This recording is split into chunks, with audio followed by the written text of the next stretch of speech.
Here are some great examples of ways to prevent cross-contamination.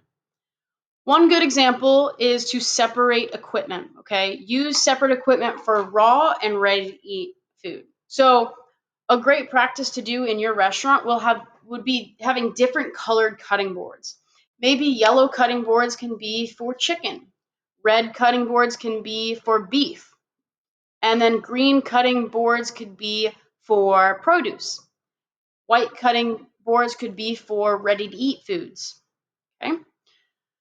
Second great way to prevent cross-contamination is cleaning and sanitizing. Okay, clean and sanitize all work surfaces, equipment, and utensils before and after each task. Okay, if I just cut up chicken for chicken curry, and now I need to prep a coleslaw, I'm going to need to wash, rinse, and sanitize that station and all of my equipment before I can start the new task so I do not cross-contaminate, meaning I do not spread pathogens from one surface to another.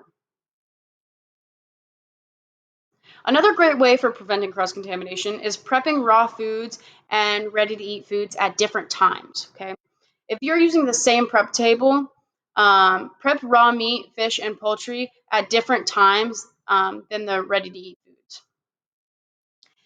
It would be best if you prep the ready-to-eat foods before you start working with the raw foods.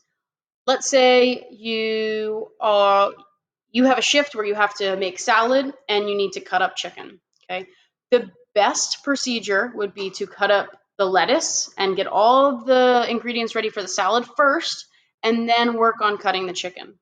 Okay, if you were to flip flop those and cut up the chicken first and then do the salad, you are putting the salad more at risk for getting the chicken juices on the salad. Okay, if you're working with chicken and let's say you wash, rinse, and sanitize the table, there's still a possibility that maybe you missed a spot.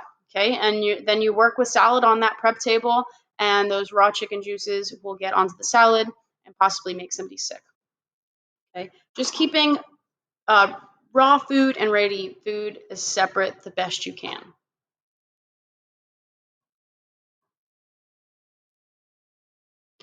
Another great thing to do for preventing cross contamination is buying food that doesn't require much prepping or handling. Okay.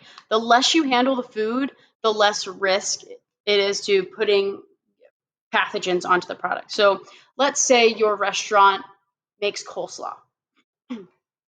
Instead of getting heads of lettuce or heads of cabbage, heads of red cabbage, whole carrots, um, it might be best to just get bags of pre-shredded cabbage and carrots. Okay, that way you don't have to pull out the cabbage and the carrots and possibly contaminate them when you're doing the prepping.